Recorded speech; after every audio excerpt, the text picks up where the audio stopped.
सच्चिदानंद सद्गुरु साईनाथ महाराज की जय। श्री सच्चिदानंद सद्गुरु श्री मिलर महाराज की जय। गुरुदेव दत्त। సద్గురు షిరిడి సాయినాథుని యొక్క సాన్నిధ్యంలో ఆచార్య ఇకరా భరద్వాజ మహర్షి యొక్క కృపా కటాక్షాలతో జరుగుతూనే ఉన్న ఈ సత్సంగ యజ్ఞంలో ఈరోజు మిల్లారప్ప గారి జీవితలోని అంశాలని మనం వివరించుకోబోతున్నాం. గత కొన్ని వారాలుగా మిల్లారప్ప గారి చరిత్ర మాస్టర్ గారి దైవ సత్సంగంలో వివరించుకుంటూ అందులోని సారాంశాన్ని, భావాన్ని, బోధని మన మనసుకి అందించుకోవాలనే ప్రయత్నంతో ఏమందించుకోవాలి అని చివరి మాట అన్నీ చెప్పాడు. అవన్నీ మన ఇబ్బరికి ఎక్కలేదు. మరి చివరగా ఏమి మాకు ఉపదేశం అని అటు మిల్లారప్ప గారు శిష్యులు అడిగారు, ఇటు మనము అలా భావించుకుంటున్నాం. మరణ వాంగ్మూలంగా మిల్లారప్ప గారు మనకు అందించిన మహోన్నతమైన ఆ సత్యాన్ని, ఆ బోధని మనం అవగతం చేసుకోవాలి. మరణ వాంగ్మూల్యం అంటే ఇంతవరకు ఏం చెప్పారో, ఏం జరిగిందో అర్థం కదా. ఏదైనా సరే చనిపోయేటప్పుడు ఏదైతే చెప్తాడో అదే సత్యం. మనం చూస్తుంటాం, యాక్సిడెంట్ అయినప్పుడు కావచ్చు, ఏదైనా దానికి హత్య జరిగినప్పుడు కావచ్చు, అంతకు ఏం జరిగిందో అవి పట్టించుకో. చనిపోయేటప్పుడు ఏమి చెప్తాడో ఆ జడ్జి వచ్చి స్వయంగా ఆ సన్నిధంలో ఆయన చెప్పి రాసుకుంటాడో అది వాస్తవం. వాడు అబద్ధం చెప్పినప్పటికీ కూడా అంటే అబద్ధం చెప్పినప్పుడు మరణవాంగ్మూల్యం అంత దృఢమైనది, అంత సత్యమైనదని అర్థం. ఇక్కడ మిల్లారప్ప గారు మరణవాంగ్మూల్యమే. చివరిగా వాళ్ళందరూ ఏం కోరుకున్నారు? మీరు శరీరం వదిలిపెట్టేస్తున్నారు. వదిలిపెట్టిన తర్వాత మీరు సంకల్పం ఏం చెప్పుకోవాలి? మీరు ఎక్కడున్నారని చెప్పుకోవాలి. మీరు ఏ ప్రాంతంలో ఉన్నారని మేము చెప్పుకోవాలి. ఇప్పుడు మనం అనుకుంటున్నాం షిరిడి వాస అంటాం, షిరిడిలో అనుకుంటున్నాం, ఒంగోలు వాస అంటున్నాం మాస్టర్ గారిని. మన బాధ్యత ఏంది? ఆ ఒంగోలులోనే ఉన్నారు మాస్టర్ గారు అనే భావన మనకి భావన. లేకపోతే షిరిడి వాస షిరిడిలోనే ఉన్నారు అది మన భావన. అంటే అందులోంచి బయట రమ్మంటున్నాడు ఆయన. ఏదో ఒక ప్రదేశంలో ఉన్నాను అనే భావన బయట రండి. మనం ఇంకా బయట రాలేదు అని అనుకుంటున్నా. ఒంగోలు, విద్యానగర్ ఇక్కడ పదం అనుకుంటున్నాం. అయితే ఎందుకు అనుకుంటున్నావు అంటే నిజంగా మనసంతే ఉన్నాడనే భావన ఉన్నప్పుడు మన యొక్క ప్రతి కదలికలో కూడా సంస్కరింపబడి ఉంటుంది. ప్రతి క్షణం కూడా కొంతసేపు ఉంటుంది, కొంతసేపు లేదంటే అర్థం ఏంటి? ఆయన కొంతసేపు ఉండి కొంతసేపు వెళ్ళడం అంటూ ఉండదు. భగవంతుడు కాసేపు ఉండడం అంటున్నాడు. ఆయన సర్వాంతర్యామి. ఆయన ఉంటే ఎప్పుడు ఉంటాడు, ఆయన గమనిస్తూనే ఉంటాడు అనే భావం, దృఢత్వం మనల్ని చేయడం కోసంగా మహాత్ములు చెప్పారు. నువ్వు తుదంతా కలిసి నేను బాబా చెప్పాడు. అన్ని జీవుల వెంకయ్య రాసుకోని వెంకటేశ్వర చెప్పాడు. భరద్వాజ మీరున్న చోటు అని చెప్పాడు. ఆ భావాన్ని ఎంతమంది నిలుపుకుంటున్నాం? నిలుపులేదు కాబట్టి అటు గొలగమూడు, అటు ఒంగోలు, అటు షిరిడో ఆ భావనే మనకు వస్తుంది. మనం పదం వాడేస్తున్నాం. ఇక్కడ మళ్ళీ గుర్తు చేస్తున్నాడు మిల్లారప్ప. అందరూ మాత్రం గుర్తు చేస్తూనే ఉన్నారు, మనం గుర్తు చేసుకుంటే ఉండాల్సింది అంతే. వింటున్నాము, మళ్ళా మరుపు వస్తుంది, మళ్ళీ వచ్చామనుకోండి మళ్ళీ వింటున్నాం. పూర్తిగా మరుపు లేకుండా అప్పుడప్పుడు వింటూ ఉండడం వల్ల కాస్త మెరుగ్గా ఉంటుందేమో అని మాస్టర్ గారికి ఆలోచన. అందుకని అనేక మహాత్మ గ్రంథాలు మనకు అందించాడు. ఇవన్నీ ఇంతకుముందు మహాత్మ చెప్పారే కదా, చెప్పారు. మరి ఎంతమేర గుర్తుంచుకోగలిగారు? గుర్తులేదు కాబట్టి మళ్ళీ ఒక బెత్తం.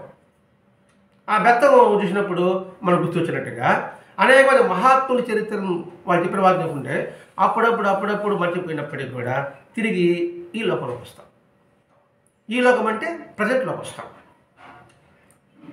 ఇంకా పైలోకం అంటే ఇంకా భవిష్యత్తు కాలము అది భూతకాలంలో ఉంటాం. పాతాళం అంటే భూతకాలం, పైలోకం అంటే భవిష్యత్తు కాలం. ఇంక పాతాళం ఉంది, పైన మధ్యలో రిటర్న్ లివింగ్ ప్రజెంట్లో ఉండగలుగుతున్నామా అని చెప్పడం ఇక్కడ మిలారేప ఉద్దేశం కూడా. మన సంకల్పం ఏం చెప్పుకోవాలి? మీరు ఎక్కడ ఉండాలని సంకల్పిస్తే అక్కడ నేను ఉంటాను. ఈ ఒక్క చాలా గొప్పదండి. మీరు ఎక్కడ ఉండాలని సంకల్పిస్తే నేను అక్కడ ఉంటాను అన్నప్పుడు ఆ సంకల్పం ఒంగోలు అంటానే భావం ఎలా ఉండాలి? పైకి ఒంగోలు, పైకి షిరిడి కాదు. ఒంగోలు అంటేనే మన మనసంతా కూడా ఆ ప్రాంతంలో నిండిపోయి ఉండాలి. ప్రహ్లాదుడికి దేవుడు ఎక్కడున్నాడు, హరి ఎక్కడున్నాడు, ఇక్కడ ఇక్కడ ఉన్నాడు అనేది వచ్చేసాడు అనమాట. అలాగే మనం షిరిడిలో వాస లేదా ఒంగోలు వాస అనుకున్నప్పుడు ఆ ఒంగోలు వాసలో ఉన్నాడు, అక్కడ మనం ప్రవేశించాము, ఆయన దర్శిస్తున్నాము, ఆయన దగ్గర మనం కూర్చుని ఉన్నాము, ఇంత తదంగా ఉంటుంది. ఉన్నప్పుడు ఖచ్చితంగా అక్కడ బాగుంటాడు. అంత దూరం లేదండి, ఇక్కడే మీరు ఉన్నారు, నేను ఒంగోలుకి వెళ్ళకపోయినా, గుడికి వెళ్ళకపోయినా, ఇప్పుడు గుడికి పోవాలనుకుంటాము, మీరు కాబట్టి అయిపోయింది అనుకోండి, అయ్యో గుడికి పోలేకపోయాయి అని బాధపడుతుంటాం. మనం గుడికి బాధపడవుతుందా, నువ్వు ఉన్న చోటే మనం దర్శించవచ్చు. సంకల్పం ఇదే గుడి, ఇదే పవిత్రమైన దేవాలయం, ఇదే పవిత్రమైన ప్రదేశం అనే భావం ఎప్పుడు ఉంటుందో ఆ పవిత్రమైన భావమే అక్కడ నిలబడుతుంది. అందుకే తదాస్తు దేవతలను పదవి మాట్లాడు. నువ్వు ఏమనుకుంటే వాళ్ళు తదాస్తు అంటారు అంతే. నువ్వు ఏమనుకుంటే వాళ్ళు తదాస్తు అనడమే అనవైతే అంతే. ఆ ఒక్క వారిని ముద్దు పెట్టుకున్నప్పుడు కూడా భగవంతుడు ఇక్కడే ఉన్నాడు అంటే అక్కడ వెళ్ళకుండా ఎగ్గొట్టమని కాదు. మన దూరం అనుకుంటారు కదా, చెప్పావు కాబట్టి ఇంక బాబాలేండి ఇక్కడే ఉన్నాను అనుకుంటాం. ఇక్కడే ఉండాలనే భావాన్ని స్థిరత్వం ఏర్పడితే అవకాశం లేనప్పుడు, వీలు కానప్పుడు అన్నిటికీ ఒకే మాత్రం వేసుకుంటే ఎట్టవుతుంది? దానికి ఒక డోసెస్ ఉంటాయి ఒక మందుకి. అంతేగాని మాత్రం వేసుకోవాలని చెప్పేసి 4 మాత్రం మింగినవాడికి ఏమవుతాం? కాబట్టి ఇక్కడ మనం సందర్భానుసారంగా చూసుకుంటూ అవకాశం ఉన్నప్పుడు, అవకాశం లేనప్పుడు, అవకాశం ఉన్నప్పుడు ఏ విధంగా ప్రవర్తించాలి, అవకాశం లేనప్పుడు ఏ విధంగా ప్రవర్తించాలి అనే విషయాన్ని మనం గుర్తించాలి. ఇక్కడ వినరేమో చెప్పాడు, మీరు ఎక్కడ సంకల్పిస్తే అక్కడ నేను ఉంటాను అన్నప్పుడు అది కూడా చెప్పాడు, మీ ప్రార్థన హృదయపూర్వకంగానైతే, ఈ పదం వాడాడు ఇక్కడ, హృదయపూర్వకంగా ఉంటే అప్పుడు మీ సంకల్పం నెరవేరుతుంది. హృదయపూర్వకం అంటే మనసా వాచా కర్మన ఆ భావం ఉన్నప్పుడే ఆయన ఫలితం వస్తుంది అంతే. ఒక పంటకి శరీరం మొదలు మనం ఎరువు వేయాలి, నీరు పోయాలి, చెడపడకుండా చూసుకోగలగాలి, అప్పుడు చెడపడకుండా మందు వేయాలి. వేసినప్పుడే పైరు ఏ విధంగా అయితే సమృద్ధిగా మనకు ఫలితం ఇస్తుందో భగవంతుడి అనుగ్రహం కూడా అంతే. అది ఇక్కడ హృదయపూర్వకంగా మీ ప్రార్థనగా ఉంటే మీరు ఎక్కడ సంకల్పిస్తే నేను అక్కడ ఉంటాను. ఎందుకు భక్తులు అలా అనగానే ఎందుకు భగవంతుడు నేరుగా వచ్చి వాళ్ళ భావాన్ని ఎందుకు నెరవేరుస్తున్నాడు? అదే సంకల్ప సిద్ధి అంటారు. ఆ సంకల్ప సిద్ధి ఎలా ఉండాలి? త్రికరణ శుద్ధితో కూడి ఉండాలి.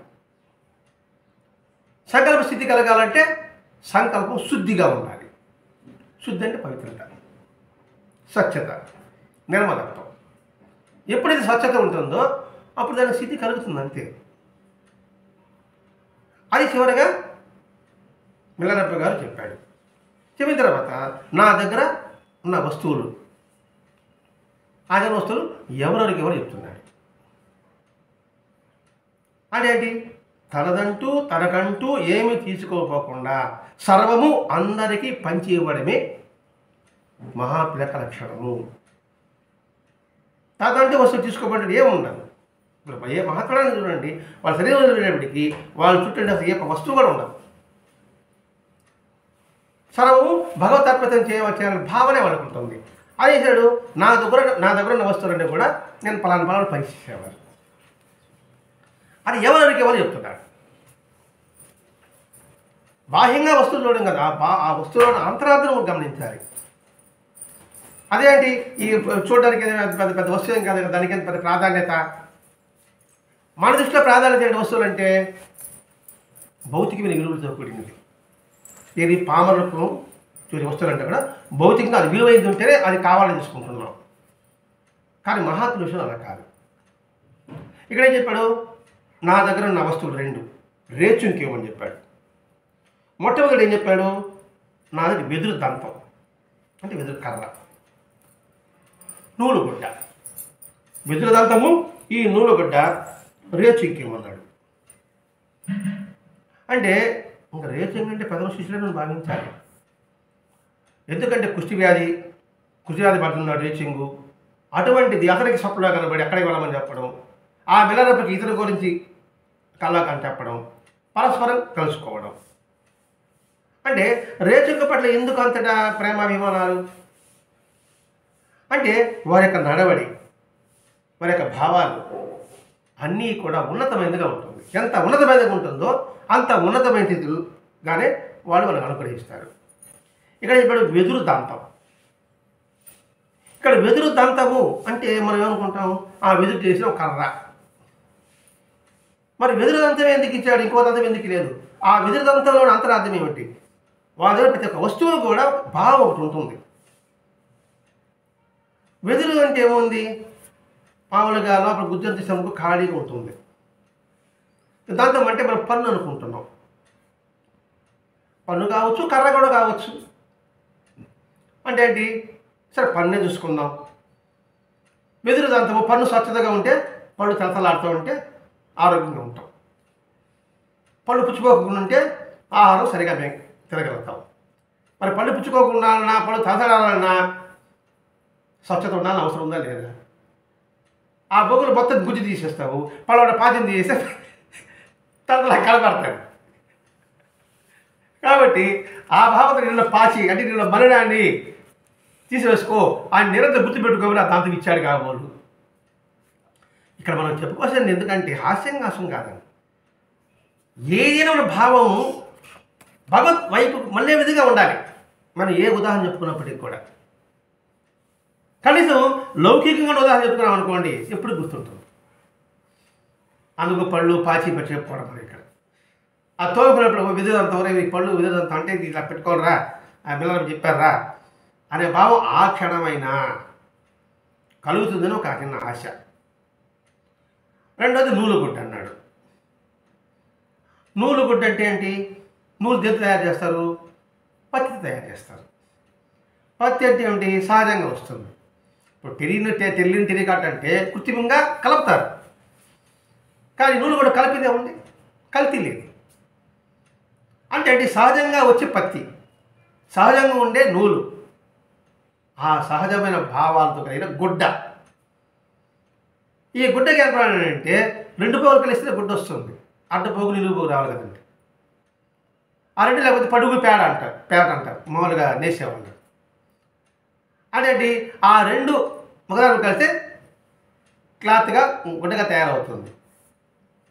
మరి సహజంగా ఉండే లక్షణంతో, సహజంగా ఉండే భావాలతో ఇంకా బాబా చెప్పిన శ్రద్ధా సబూరి అనే దాన్ని నిండిపెట్టుకో. లేకపోతే బుద్ధి చెప్పిన దయ, అహింస పెట్టుకో. ఏదైనా ఇప్పుడు ఒకరు చెప్పింది పెట్టుకోవాలని ఏమి లేదు. ఒక్కొక్కరు భావం చెప్పారు, ఒక భాష చెప్పారు, భావం ఒకటే ఉన్నా కాదా? ఇప్పుడు దయాహింసైనా ఒకటే, 2 జాయింట్గానే ఉండాలి. అలాగే శ్రద్ధ సబూరి అంటే నిష్ఠ సహనము 2 ఒకటేగానే ఉండాలి. కాబట్టి ఆ ఒకటి కూడా సహజంగా ఉండాలి. కృత్రిమంగా శ్రద్ధ కలిగించుకోవడం కాదు, విధి లేక సహనం ఉండడం కాదు. విధి లేక సహనం ఉండడం కృత్రిమం, విధి లేక శ్రద్ధ కలిగి ఉండడం కృత్రిమం. శ్రద్ధ ఎక్కడికి ఇష్టమే లేదు, ఏం చేస్తాం? మనం పని చెప్పి చేయాలా అని చేస్తూ ఉంటాం. సహనము ఇంక గతిలే విధిలే పడాల్సిందే, అది సహనం అనిపించుకోదండి. ఆ సహనం ఎలా ఉండాలి? సహజంగా ఉండాలి. ఎప్పుడైతే ఆ నూనె గడిపెట్టినాడో నువ్వు సహజంగా ఉండు, కృత్రిమంగా నకిలీ వేషాలు వేయద్దు. ఒక వస్తువు దాన్ని ఎప్పుడు ఉండదనుకోండి, ఎప్పుడు గుర్తుంటుంది. అందుకని ఎవరికి ఇవ్వడు? రేచుంకి ఆ వెదురు దంతం. దంతం అంటే మనం ఈరోజు కూడా గుర్తొస్తుంది మనకి దంతం అంటే. అదేంటి ఏనుగుదంతమైన పుష్టిగా ఉంటుంది కొన. మన దంతాలు మనం తినే ఆహారాన్ని పచనం చేస్తుంది. అంటే ఏంటి, బాగా మెత్తగా చేస్తుంది. మెత్తగా చేసి లాభం పంపిస్తుంది. అది ఆహారంగా మారుతుంది, శుద్ధిమైన ఆహారంగా మారుతుంది, రక్తంగా మారుతుంది. మన యొక్క వాళ్ళకి ఎలా ఉండాలి, సత్యంతో కూర్చున్నట్టుగా ప్రతి ఒక్క విషయాన్ని కూడా పచనం చేయాలి. విన్నాము అంతే కాదు, ఆ వినదాని సారం ఏంటి, ఆ సారం ఉంటే కదా ఆడుకుంటుంది. ఒక పదం విన్నామనుకోండి, మహాత్ములు ఒక వాక్ చెప్పారనుకోండి, దాన్ని పతనం చేయాలంటే లోపల ప్యూరిటీ ఉండాలి. ప్యూరిటీ లేకపోతే అది వ్యతిరేకంగా మనకు అనిపిస్తుంది. ఇప్పుడు రమణ మహర్షి ఓ అరుణాచల నీ దగ్గరకు వస్తే నన్ను మింగేస్తావు అన్నాడు, ప్రార్థన చేస్తాడు. ఏమంటాను మరి, అరుణాచల నీ దగ్గర నన్ను మింగేస్తావు అన్నాడు. యాది మింగేసేదంటే అంటే తినేస్తాడని అని అర్థం. మనం బాహ్యంగా చూస్తే అట్లే కదా అర్థం వస్తుంది కదా. ప్రార్థన సార్, ఓ బాబా నీ దగ్గరకు వస్తే నువ్వు మింగేస్తావు అంటే వినేవాళ్ళకి ఎలా ఉంటుంది, అది బాగా మింగేస్తాడా, నీకు నమస్కారం సాగా నా మింగబడి వీళ్ళు పారిపోతారు. మనం మింగేస్తావా అనేదానికి అర్థం ఏంటి, ఎందుకన్నాడు పదం. అన్న ఆయన ఎవరు, యోగి పొంగవుడు, జ్ఞాని పొంగవుడు అని రమణ మహర్షి. నా బోటుగాడంటే వాడు పిచ్చోడు అని ఆలోచన. మరి ఆయన అన్నాడు మింగేస్తాను, దాని అర్థం ఏంటి, అర్థం కావాలంటే ఏమంటుంది, లోపల స్వచ్ఛత ఉండాలి, తెల్లగా ఉండాలి, పన్ను వారి ఇది దంతం అన్నాడు కాబట్టి వాడిగా ఉండాలి. ఏరు దంతం చూసుకుంటే మనప్పుడు కూడా వాడిగా ఉంటేనే పుచ్చిపోతే తిన్న ఆహారం ఎలా జరుగుతుంది, వాడిగా ఉండాలి. వాడిగా ఉన్నప్పుడే అందులో భావనకు అర్థం కాగలదు. నిజంగా మింగేస్తావు అంటే అంటే మింగేసి మరి ఏమవుతాము, ఆయన లైవ్ అయిపోతాం. అది ఆయన అర్థం. నిరుస్తే మింగేస్తావు, రాకపోతే మేము ఇట్లా ఉంటూ వాడే ఉంటాం, మీ ఆడే బొమ్మలు అక్కడే ఉంటాం అంటే దాని ఉదయం ఆయన దగ్గరికి వెళ్ళండి. అది మింగేస్తే అది లైవ్ అయిపోతాం. అంతకన్నా భావం ఇంకేం కావాలి. అదే మనం ప్రార్థన చెప్పుకున్నాం, నాకు ఈ సృజంతా కూడా ఒకటే కనిపిస్తుంది, లౌకిక విషయాలు చేయాలంటే నాకు వీలు కావడం లేదు, నన్ను అందరూ కూడా పిచ్చివాడు అంటున్నారు, అదే కదా నీకు కావాల్సింది అంటాడు. మనం ప్రజలు అనుకుంటా లైవ్ ఇస్తారు, అదే నీకు కావాల్సింది కూడా. వాళ్ళు పిచ్చివాడు అనుకోండి, లౌకిక మీద నాకు అటాచ్మెంట్ లేదు, సుముఖత లేదు, వాళ్ళందరూ ఉన్నారు, నువ్వు కోరుకు అదే కాబట్టి అని అంటాడు కదా ప్రార్థనలో నిజమైన భక్తులు. అది నేను మింగేస్తాను అనే దాంట్లో. మరి ఆ భావం తెలుసుకోవాలంటే రోజు బ్రష్ చేసుకుంటేనే కానీ పాచి పట్టదు. అదే మా మనసుకు కూడా రోజు సాత్వికమైన భావాలు అందిస్తే కానీ మనం లేకుండా ఉంటుంది. ఆ భావన దృఢంగా ఉంచుకోరా, పళ్ళు దృఢంగా ఉంచుకుంటే ఏ విధంగా ఉంటుందో ఈ దంతం కూడా అలా ఉంచుకోరా అని భావం కావాలి. అతను ఏం చెప్పాడు, నా దురదృష్టవశాత్తు నా గురువు దగ్గర నేను ఉండే అవకాశం లేకుండా పోయింది అన్నాడు బిలాలప్ప. దురదృష్టవశాత్తు నా గురువు దగ్గర నేను ఉండడానికి అవకాశం లేకుండా పోయింది అంటే అండి ఈయన వచ్చేసిన తర్వాత కదా ఆయన శరీరం వదిలిపెట్టాడు వాళ్ళ గురువు గారు మార్ప గారు. ఆయన చెప్తాడు, నువ్వు నన్ను ఇదే మన చివరి దర్శనం అంటాడు ఏ సాగనంపేటప్పుడు కూడా అన్నప్పుడు అందుకు ఆయన నన్ను కరుణించాడు. ముందేమన్నాడు, దురదృష్టవశాత్తు నా గురువు నేను ఉండలేకపోయాను, అందుకని ఆయన నన్ను కరుణించాడు. ఆయన దగ్గర లేకపోవడం పైన ఆయన కరుణించారు. అంటే ఏంటి, దగ్గరగా ఉండి పొందలేనిది నేను దూరంగా ఉండి కూడా నేను పొందాను, కరుణించారు. ఆయన దూరంగా ఉన్నప్పటికీ కూడా ఆయన దృష్టి అంతా కూడా నా మీదే ఉంది. నేను పాపంగా ఆలోచించా, అయ్యో అంత దగ్గర లేకుండా పోయానే, అంత దగ్గర లేకుండా పోయానే, అంత దగ్గర లేకుండా పోయానే అనుకుంటా. మనం దగ్గర లేకుండా పోయినా కూడా సరే ఆయన కరుణ మనకు ఉందా లేదా, కాబట్టి ఆయన కరుణ నాకు పూర్తిగా ఉంది.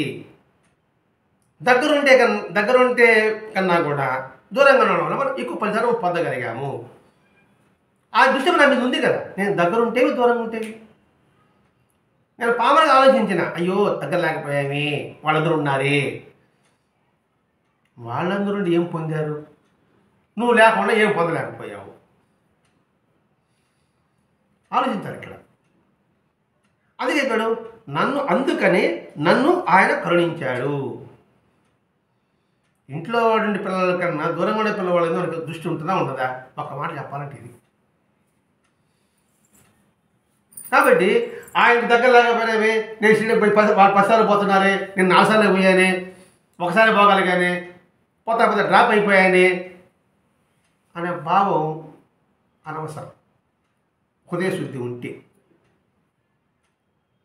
మరి ఆయన కరుణ పొందాలంటే మనం ఏం చేయాలి? అది ప్రశ్న కదా మళ్ళీ ఇక్కడ.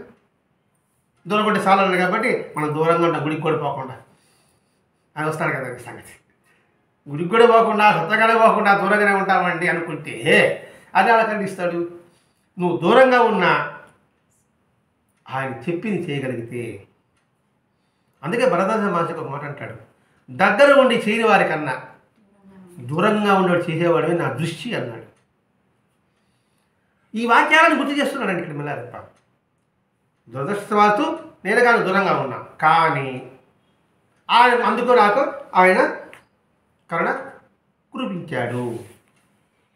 అంటే దీన్ని బట్టి మనం అనిపించుకోవాల్సింది ఏంటి? దగ్గర ఉండడమా దూరం ఉండడమా? దగ్గరుంటే మనం ఆయన మాట వినం, బాహ్యంగా చూస్తాం, ఆయన మనలాంటి మనిషిగా చూస్తాం, ఎప్పుడు తీరా అంటాం. దూరంగా ఉంటే అయ్యో చూడలేకపోయి తపరాన ఉంటుంది, నిరంతరం మనసు ఆ సందులోనే ఉంటాం. దగ్గర ఉంటే ఎప్పుడు చెప్తానే ఉంటాడు, ఇది పని పాట లేదు దీనికి అనే భావన వస్తుంది. వెంకటేశ్వర విషయం అదే కదండి. స్వయంగా సేవ చేస్తుండే అవకాశాన్ని దూరం కోల్పోయాడు కదా ఒక భక్తుడు. అంటే ఇక్కడ మనం గుర్తుపెట్టుకోవచ్చు ఒకటే ఒక అంశం, దగ్గర దూరమా కాదు, నీ మనసు ఎంత దగ్గరగా ఉందో. నీ మనిషి దేహం దూరంగా ఉన్నా నీ మనసు మాత్రం ఆయన సన్నిధిలో ఉంచు అని చెప్పడానికే అండి ఈ ఉదాహరణ. నాకు వ్యక్తిగతంగా ఉండే వస్తువులు 2 ఎవరికి? మిల్లారెప్పకి. ఒకటి చేతికర్ర, 2 నూలుగుడ్డ. వ్యక్తిగతంగా నాకు 2 వస్తువులు. అంటే వ్యక్తిగతం అంటే ఈ 2 ఉపయోగిస్తున్నా, మిగతా వస్తువులు పక్కన ఉన్నాయి, కానీ వ్యక్తిగతంగా ఉపయోగించే వస్తువులు 2. ఒకటి వెదురు కర్ర గురించి వివరించుకున్నాం. 2 నూలుగుడ్డ. ఇవి అత్యంత సన్నిహితంగా నా సన్నిధిలో ఉంటుంది. నా సన్నిధిలో నా వ్యక్తిగతంగా వస్తువులే నేను రేచింకి ఉంటున్నా. అంటే ఎక్కువగా దాని ద్వారా, ఏ ఆలంబన ద్వారా నేను ధ్యానం చేశానో, ఏ జ్ఞానాన్ని పొందానో ఆ వస్తువులే వ్యక్తిగతం. వ్యక్తిగతం ఒకటి ఉంటుంది, సపరేట్ ఒకటి ఉంటుంది. వ్యక్తిగత పర్సనాలిటీ ఒకటి ఉంటుంది, బయట కనపడే పర్సనాలిటీ ఒకటి ఉంటుంది. వాడి వ్యక్తిత్వం ఇంతేరా అంటాం. అంటే అండి ఆ వ్యక్తిత్వాన్ని వాడు అంటిపెట్టుకునే ఉంటాడు, వాడు మారడు అని అంటాం కదండి. అలాగే వ్యక్తిగత వస్తువులు ఇవి, దీన్ని వదిలిపెట్టాను ఉంటాను నేను. అటువంటి వస్తువులని రేచింకివ్వండి. ఎందుకు వాడికి ఏమంటున్నాను? వాడు పంచప్రాణాన్ని స్వాధీనం చేసుకోవడానికి కోసంగా ప్రయత్నం చేస్తున్నాడు. అంటే పంచప్రాణం అంటే 5, అందులో ఒకటి చేసేవాడు కొందరు ఉండొచ్చు, 2 చేసేవాడు కొందరు ఉండొచ్చు, కానీ ఇక్కడ పంచప్రాణాన్ని స్వాధీనం చేసుకునే ప్రయత్నం చేస్తున్నాడు. ఇక్కడ పంచప్రాణాలు అంటే మనం ఏమనుకుంటున్నాం? ప్రాణాయి స్వాహ, అపానాయి స్వాహ, వ్యానాయి స్వాహ, ఉదానాయి స్వాహ, సమానాయి స్వాహ అంటాం. అంటే ప్రాణము, అపానము, సమానము, ఉదానము ఇవి అంటుంటారు. అంటే ఇవన్నీ కూడా సమాన, ఉదానం, వ్యానము, ఈ 5 కూడా తన అదిని ఉంచుకోవడం ప్రయత్నం చేస్తున్నారు. దేంతో నేను దేంతో ఏ సహాయంతో అయితే దాన్ని సాధించానో ఆ ప్రయత్నం రేచింగ్ చేస్తున్నాడు. అంటే ఏమిటి? అన్నిటినీ తన అదిని ఉంచుకుంటున్నాడు. హార్ట్ బీటింగ్ అంటే లివర్ అండ్ ఫంక్షన్ అంటే ఇవన్నీ అంతే. ప్రాణాయామం అంటే హార్ట్ బీటింగు, అపానం అంటే కిడ్నీ, ఏదో ఇవన్నీ పదాలు ఉంటాయి కదా. అంటే ప్రాణాయామం, అంటే హృదయము, హృదయ కంట్రోలింగ్ అది చేస్తున్నాడు. అపానం అంటే ఏంటి? మలినాన్ని వదిలిపెట్టడమే కదండి. మలినాన్ని వదిలిపెట్టడమే అంటే మలినాన్ని నిరంతరం వదిలిపెట్టే విధంగా సాధన చేస్తున్నాడు. ఆ తర్వాత ఏమన్నాడు? ఉదాహరణ ప్రాణాయ స్వాహ అపానాయ స్వాహ,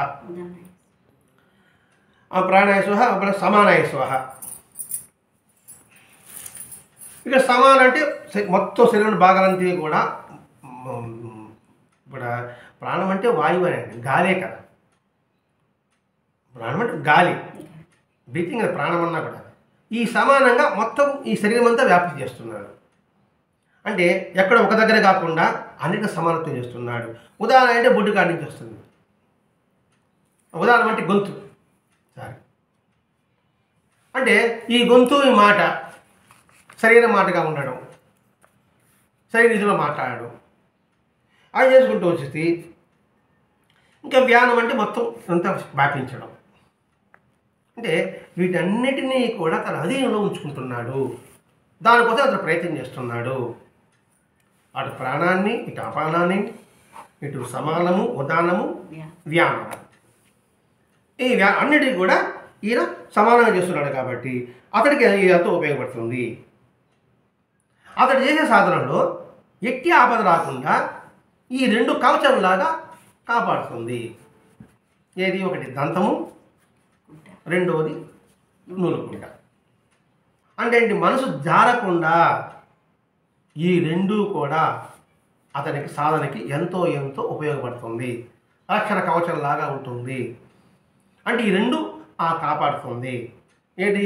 ఈ పంచప్రాణాలను అధీనంలో ఉంచుకోవాలంటే ఈ వెదురుదంతము, ఈ నూలుగుడ్డ, ఆ భావాన్ని ఉంచుకుంటే ఇక్కడ బాహ్యమైన వస్తువు చూసుకోకూడదు మనం. ఆ భావం ఇతడికి ఒక కంచు కోటలాగా ఉపయోగపడుతుంది. కాబట్టి ఇవి మాత్రం అతనికి ఇవ్వండి అన్నాడు. రెండవది అంటే ఇంకోటి చెప్పాడు, రేచింగ్ వచ్చేంత వరకు నా శరీరం ఎవరు తాకబాకండి. అంటే ఎవరు తాకొద్దు, ఆయన ఎందుకు తాకమన్నాడు? ఇప్పుడు చెప్పుకున్నాం. పంచప్రాణాన్ని అది ఉంచుకోవడం ప్రయత్నం చేస్తున్నాడు అతడికి తాకాడు అనుకోండి, అంటే వేరే తాకితే అపవిత్రమైపోతాడని కాదు, అతని యొక్క పవిత్రతని తెలపడం కోసం చెప్తున్నాడు ఇక్కడ. రేచికి పవిత్రత తెలపాలి కదా, అందుకని అందరు పవిత్రుడు అతడు. కాబట్టి అర్థం చేసుకోవాలి మనం ఇక్కడ. అంతటి పవిత్రుడు వస్తాడు కాబట్టి వాడు వచ్చేందుకు మీరు ఎవ్వరు తాకబాకండి. దీనికంటే పవిత్రత అంటే మనకి ఇప్పుడు భక్తులకు ఎందుకు పరీక్ష పెడతారంటే వాళ్ళ భక్తిని మనకు తెలపడం కోసమే. అందుకు వాడి పరీక్ష ఉంటుంది. అది రమణ మహర్షి ఆశ్రమంలో రామనాథ అని ఒకడు ఉంటాడంటే, అంటే పేరు అటు ఇటు తేడా ఉంటుంది. అతడు సేవ నిరంతరం చేస్తున్నాడు, చాలా భక్తిభావం చేస్తున్నాడు, సర్వస్వము ఆయనకి అర్పించినట్టుగా ఉన్నాడు. అయిన తర్వాత ఒకసారి 1920 ప్రాంతం అనుకుంటా, నాకు గుర్తుంటే, సంవత్సరం ఏముందలేండి, రమణ హంటి పెట్టుకుని ఉన్నాడు అనమాట. స్కందాశ్రమం వెళ్ళి ఉన్నాడు కదా, అక్కడ ఆశ్రమం ఉండేవాడు రమణ మహర్షి కొంతకాలం. ఆయన ప్రతి పరిచయాలు ఆయన చేసేవాడు, దగ్గరుండి చేసేవాడు. అంతే అంటే సర్వసంగం పరిత్యాగం తీసుకొచ్చేసాడు, అన్ని విడిచిపెట్టి వచ్చేసాడు. వచ్చేసిన తర్వాత ఆ ఊళ్ళో ప్లేగ్ వచ్చింది. ప్లేగ్ అంటే బొబ్బలు వేస్తాయి కదా. వచ్చిన తర్వాత ఆశ్రమం ఉండేవాడు కూడా చనిపోయాడు. ఆశ్రమానికి ఒక ప్లేగ్ వస్తే వాడికి సేవ చేశాడు ఇతడు, రామనాథ అతను. అతను చనిపోయాడు, ఇతను కూడా ఆ ప్లేగ్ సోకింది. ఎవరికి? రామనాథ అతనికి కూడా.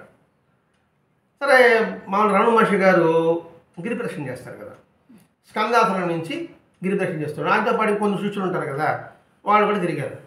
అంతే వచ్చిన తర్వాత ఒక దగ్గర విశ్రాంతి తీసుకున్నారు, ఏదో గుహ. తిరిగిన తర్వాత మిగతా వాళ్ళు అంటారు, స్వామి మనకి రామనాథకి ప్లేగ్ వ్యాధి వచ్చేసింది కదా, మనం ఎందుకు అక్కడికి పోయేది, మనందరూ ఇక్కడే ఉంటాము అంటాడు రమణ మహర్షితో. అతనికి కావాల్సిన ఆహారం కావాలంటే పోయి ఇచ్చి వచ్చేస్తూ ఉంటాము అని అంటారు ఒకడు.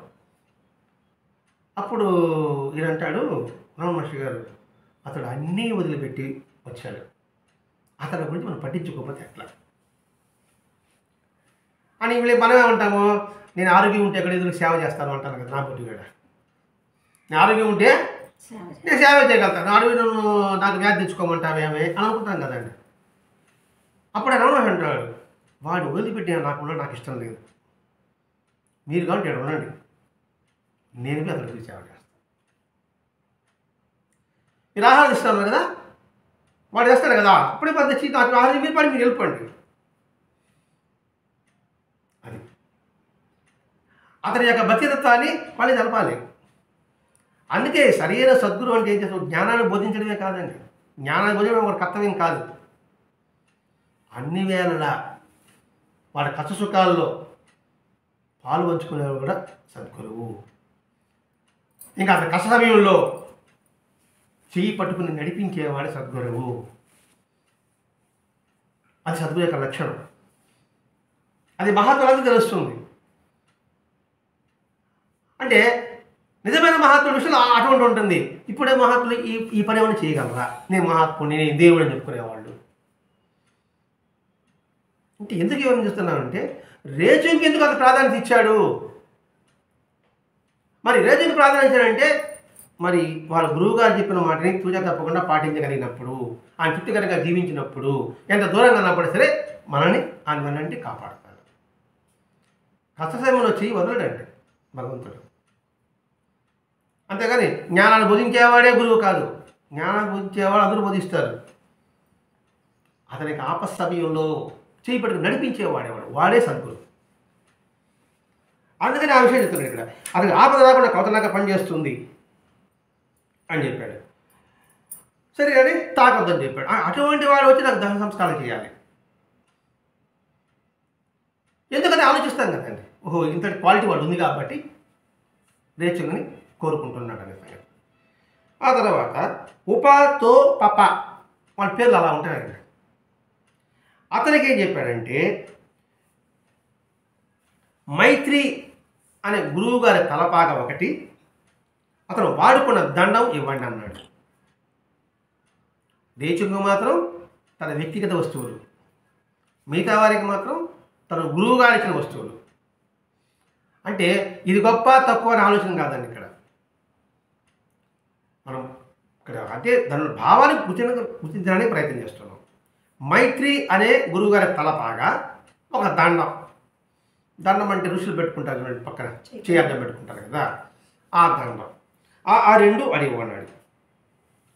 అది ఇవ్వడం వల్ల, అది దగ్గర ఉండడం వల్ల లోతుగా ధ్యానం కుదరడంతో పాటు బౌద్ధ ధర్మాన్ని ఉద్ధరించడంలో అతనుకున్న ఆశలు ఆశయాలు ఉత్తమంగా ఉండేలాగా అవి కాపాడతాయి. లోతుగా ధ్యానానికి సహకరిస్తుంది ఒకటి. రెండవది బౌద్ధ ధర్మాన్ని ఉద్ధరించడంలో ఆశయాలు అవి కూడా ఉత్తమంగా ఉండేలా అది కాపాడతాయి. ఏది? ఒకటి తలపాగా, రెండు దండము. తలపాగా అంటే ఏంటి? మైత్రి. మైత్రి అంటే ఏమిటి? స్నేహం. స్నేహం అంటే స్నేహబంధం. మిత్రబంధం వేరే, స్నేహబంధం వేరే. ఆ స్నేహబంధం తలపాగా. అంటే నిరంతరము స్నేహము, స్నేహితుడు అంటే మన హితాన్ని ఎప్పుడు కోరాలి, వాడు స్నేహితుడు. ఆ స్నేహితుడే భావాన్ని ధరించు, అందరికి హితం చేయాలనే భావాన్ని నువ్వు ధరించు, అది తోడ్పడుతుంది. రెండవది దండం అంటే సపోర్ట్. లోతుగా ధ్యానం చేసుకోవడానికి ఆ దండం ఉపయోగపడుతుంది. అంటే సహకారి, సహాయకారి, ఈ రెండూ కూడా. ఒకటేమో సహకారి అయితే ఇంకోటేమో సహాయకారి. సహకారి దండం అనుకుందాం, సహాయకారి తలపాగా అనుకుందాం. ఇదే అదే వద్దు, భావన అర్థం చేసుకుంటున్నాం. ఈ మైత్రి అనే భావాన్ని నిరంతరం ఉంచుకో, స్నేహబంధాన్ని ఎప్పుడు స్వచ్ఛతంగా ఉంచుకో. ఇక్కడ స్నేహబంధం అంటే వ్యక్తులతోనా కాదు, సకల జీవ ప్రాణికోటితో కూడా నువ్వు స్నేహబంధానికి కోరు. ఇక్కడ స్నేహం అంటే హితాన్ని కోరు. కాబట్టి ఈ రెండింటి వల్ల కూడా ఇతడు ఆశలు ఆశయాలు ఉత్తమంగా ఉండేలా కాపాడతాయి.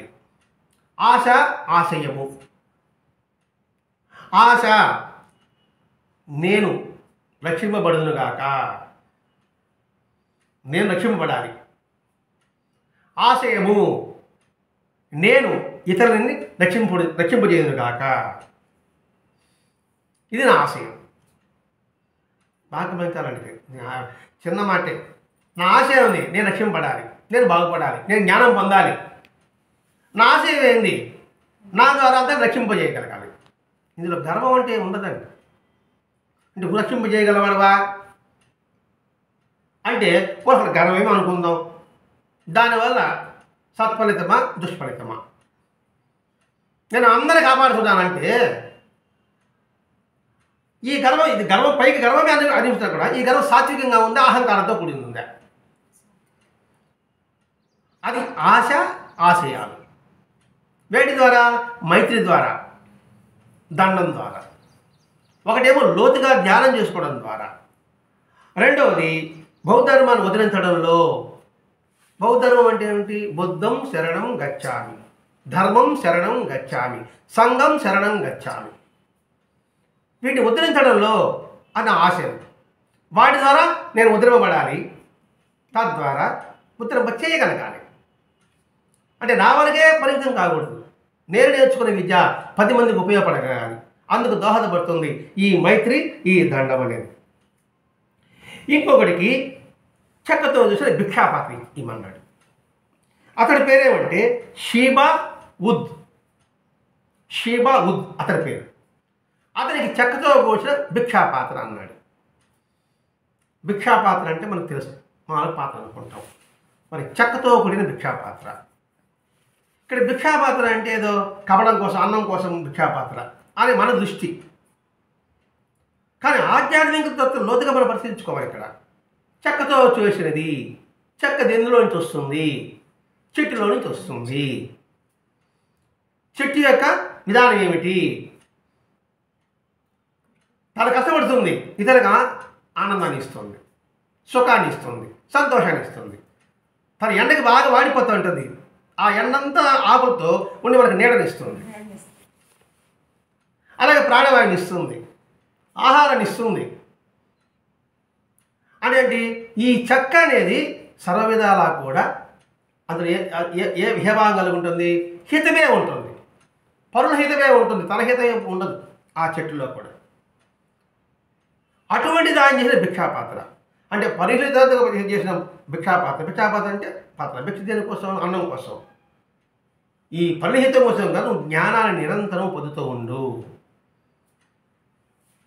నిరంతరం సూర్యస్థితి తీసుకుంటూనే ఉంటుంది కదండి, అంటే ఆహారం తీసుకుంటుంది. సూర్యుడు అంటే జ్ఞానం.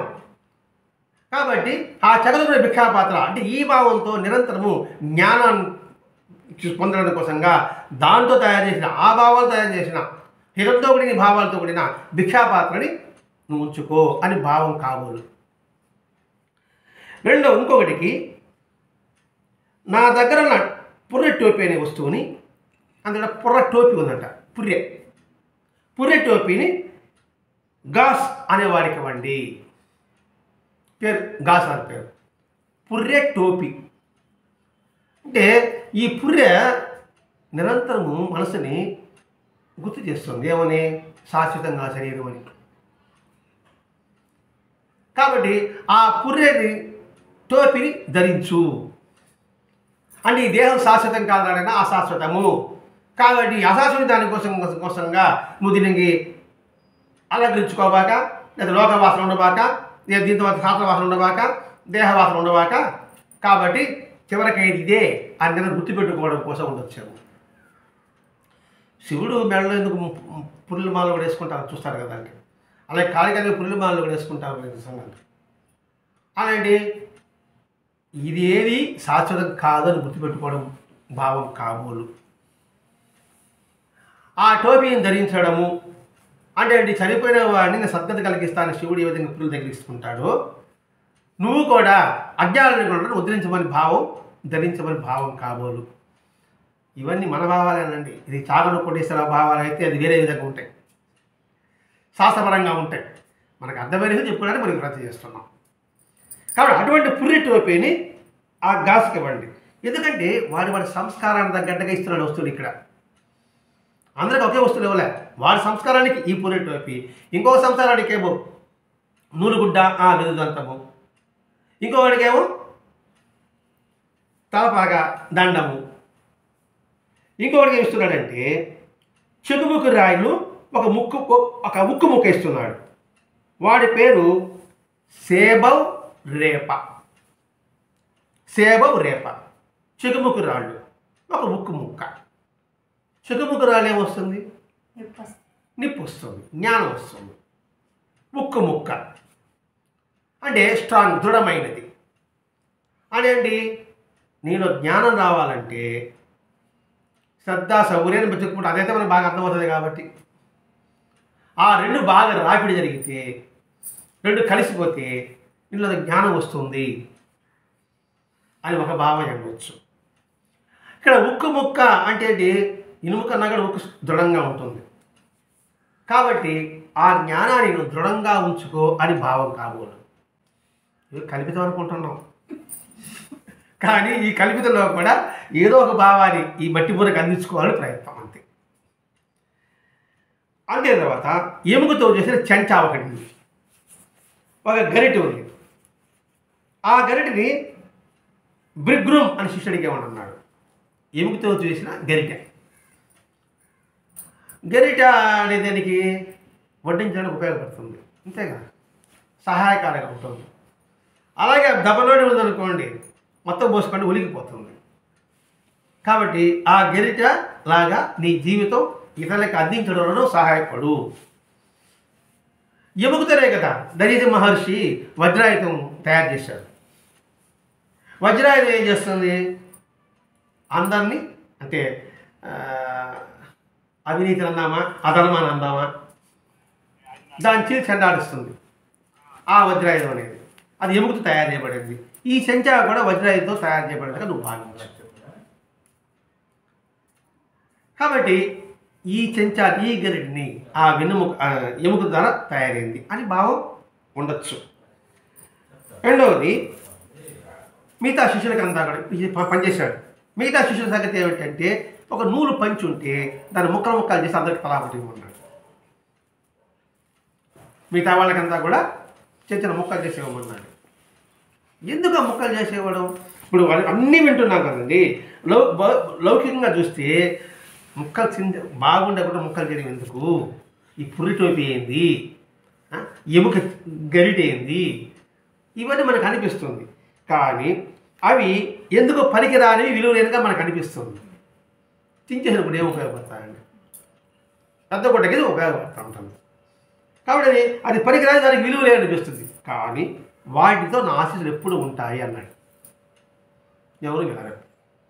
వాటితో నా ఆశీస్సులు ఎప్పుడు ఉంటాయి అన్నాడు.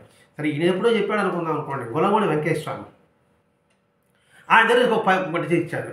ఆయన ముక్కలు చేసి తలా ఒకటికి ఇవ్వండి, జబ్బులు పోతాయని ఇచ్చాడు. ముక్కలు చేసి తలా ఒకటి జబ్బులు పోతాయి అన్నాడు. మరి తేలిక జబ్బులు పోవడం ఏంటి? మనుషులు తేలిక అనుకుంటాం, ఇదేమని అనుకుంటాడు. ఆడ వాక్కు చూసావా? ఆ పేలికలో, ఆ నూలు గుడ్డలో, ఆ చింపిరి గుడ్డలో, ఆ ముక్కలో వాళ్ళ వాక్కు ప్రవేశిస్తాం. అందుకు నా ఆశీస్సులు ఎప్పుడు ఉంటుంది. అది మీరు విలువలేని అనుకోవద్దు, లౌకిక మీద అనుకోవద్దు, పనికిరాని మొత్తం అనుకోవద్దు.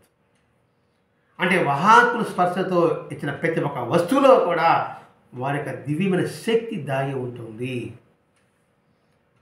కాబట్టి ఇది పనికిమాలని భావించుకోబాగా అని ఆయన ఆ శిష్యులకి ఇచ్చిన వస్తువుల యొక్క ఆంతర్యం మనకి గ్రహించాలి. మళ్ళీ వెనక్కి వస్తున్నాం. వెదురు దంతం ఏ విధంగా పనికి వస్తుందో వివరించుకున్నాం. నూలుగుడ్డ దానివల్ల ఎటువంటి భావాలు కలుగుతుందో వివరించుకున్నాం. ఆ తర్వాత చేసుకున్నాము మైత్రేయ తలపాగా, దండం, ఆ తర్వాత చెక్కతో వచ్చిన భిక్షా పాత్ర, చెకుముకు రాళ్ళు, ఎముకతో కూడిన గరిట, ఒక ఉక్కు ముక్క, తర్వాత చింపిరి నూనె గుంటలు. వీటంతటి సారాంశం ఒకటి సారాంశం. నిరంతరము ఆ వస్తువు రూపంలో మన గురువు గారు అయితే మన భగవంతుడు మన చెంతనే ఉన్నాడు అనే భావాన్ని నిరంతరము ఎరుకలో ఉంచుకోవడం కోసంగా, రెండవది ఆ వస్తువులో ఉన్న ఆంతర్యాన్ని గుర్తిస్తూ హృదయపూర్వకంగా ధ్యానించడం కోసంగా ఇది మనకెంతో పనికొస్తుంది. ఇప్పుడు బాబా తన గురువు చిటికి రాట్టే ఎందుకు పట్టుకున్నాడు? పారిక రాయే. ఎప్పుడు దాని పక్కన ఎందుకు ఉంచుకున్నాడు? నా గురువు గారు నా సన్నిధానంలోనే ఉన్నాడు కాదు, ఆయన సన్నిధానంలో నేను ఉన్నాను, ఆయన సన్నిధానంలో నేను ఉన్నాను. ఇప్పుడు వస్తువులంతా కూడా ఏమిటి? ఆయన సన్నిధానంలో మనం ఉన్నాం. ఉన్నప్పుడు మనం ఎక్కడ ఉన్నట్టు? ఆయన సన్నిధిలో ఎప్పుడు ఉన్నట్టే లెక్క, ఉన్నట్టే లెక్క కూడా కాదు, ఆయన సన్నిధిలోనే ఉన్నట్టు. ఆయన సన్నిధిలోనే ఉండే భావాన్ని మనం పెంపొందించడం కోసంగానే మహాత్ములు వస్తువులు మనకి ఇవ్వడం. కాబట్టి ఆ వస్తువుల అంతరార్థాలను మనం గ్రహించాలి. ఇక్కడ ఇటువంటి భావాన్ని, ఆ వస్తువుల ఆంతర్యాన్ని, అంతరార్థాన్ని భరద్వాజ మహర్షి గారు ఇంత విపులంగా మనకు అందించి మిలారపత్రిక ద్వారా మనం గ్రహించవలసింది ఒకటే, భగవంతుడు అనుక్షణము అణువణువందు ఆయనే మన వెంట ఉన్నాడు. ఇప్పుడు మిలారప్ప ఈ గ్రంథ రూపంలో మన దగ్గర ఉన్నాడు, సాల్యాంబ గ్రంథంలో బాబా ఉన్నాడు, మహాత్ముల బుద్ధుడి రూపంలో మాస్టర్ గారు ఉన్నారు, వెంకటేశ్వర గ్రంథ రూపంలో వాళ్ళు ఉన్నారు. అంటే గ్రంథం కూడా వాళ్ళ యొక్క స్వరూపం. ఆయన బాహ్యంగా ఉన్నప్పుడు ఎటువంటి గౌరవం ఇస్తామో, ఏ విధంగా అర్చిస్తామో, వాళ్ళ గ్రంథాలను కూడా ఆ విధంగా అర్చించడం, భావించడం మన కర్తవ్యం. కాబట్టి లౌకికమైన దృష్టితో చూడకుండా అంతరంగ దృష్టితో ప్రతి ఒక్కదానిలో ఉన్న అంతరార్థాన్ని నువ్వు గుర్తించు, గమనించు. ఈ రెండు కానీ చేయగలిగితే అది స్థిరంగా మనసు నిలబడడానికి అవకాశం ఉంటుంది. అప్పుడు బాహ్యంగా ఆ వస్తువు చూసినప్పటికీ కూడా ఈ భావం నాకు గుర్తుంటుంది. అప్పుడు ఆ వస్తువు యొక్క భావాన్ని దృఢంగా మనం అవగతం చేసుకుంటే, ఇప్పుడు మా మనవరాలికి పింక్ కలర్ అంటే ఇష్టం. ఇప్పుడు ఏ పింక్ కలర్ చూసినా కూడా నాకు మా మనవరాలు గుర్తొస్తుందా, గుర్తురాగా? అంటే అండి మా మనవరాలికి పింక్ కలర్ ఇష్టపడే దాంతో నేను మమేకం అయిపోయినా. నేను ఏ వస్తువు కొనుక్కోపోయినా ఆ పింక్ కలర్ వెతుకొస్తే మా మనవరాలు తీసుకిస్తాను అనమాట. ఆ మనవరాలు ఇచ్చినప్పటికీ ఆ మనవరాలు బాగా ఆడుకుంటుంటుంది, ఆనందిస్తూ ఉంటుంది. అప్పుడు నాకు ఆ కలర్ చూస్తేనే ముందు మనవరాలు గుర్తొచ్చినట్టే. కానీ ఈ వస్తువులు చూడగానే ఈ వస్తువుల భావము, సాధనకు ఏ విధంగా ఉపయోగించుకునే విధానము, తద్వారా తన గురువు యొక్క సన్నిధి అవి ప్రార్థించడానికి మనకి మాస్టర్ గారు ఈ భావాలంతా కూడా అందించారు. ఇందులో ప్రతి ఒక్క భావం కూడా ఈ శాస్త్రపరమా ఉందా, ఎన్ని విధులంతం ఉన్నావే, అర్థం ఏ శాస్త్రంలో ఉంది, ఏ పుస్తకంలో ఉంది. అలాగే మైత్రి తలబాగా ఎక్కడుందా భావం, ఏ పుస్తకం చెప్పబడి ఉంది. తద్వారా మనం ఏం గ్రహించామని చూసుకుందాం. మిత్రలాభము కథలు ఉన్నాయండి, మిత్రభేదం కథలు ఉన్నాయి. అవి ఇప్పుడు అక్కడ మాట్లాడుకుంటే ఎడన్నా మరి ఎందుకు ఆ కథలు వచ్చినాయి? మన భావాలు అర్థం చేసుకుని మనం ప్రయత్నం చేస్తున్నాం. ఇప్పుడు మనం చెప్పుకుని వివరించుకున్న భావం కూడా ఆ విధానమే అని గుర్తుపెట్టుకొని నిజంగా ఉందా లేదా అనే సంశయాలను పక్కన పెట్టి తద్వారా అందులో భావాన్ని మనం గ్రహించుకుందాం. గ్రహించడానికి ఉపయోగపడేది మిలారప్ప జీవిత విధానం. ఇందులో మనకు ముఖ్యంగా ఉపయోగపడేది దంతం. దానికన్నా గుర్తుపెట్టుకుంటే ఆ దంతాన్ని పెట్టిన మలినాన్ని రోజు పొక్క నుంచి పూసేస్తే పళ్ళు శుభ్రంగా ఉన్నట్టుగానే వారి సత్తం కూడా ఉదయంలో పదిలంగా ఉంటుంది. అది మనకి మాస్టర్ గారు అందించిన గొప్ప బోధ. స్వస్తి. శ్రీ సచిదానంద సద్గురు సాయినాథ్ మహారాజ్ కీ జై. శ్రీ సచిదానంద సద్గురు శ్రీ మిలారప్ప మహారాజ్ కీ జై. గురుదేవ దత్త.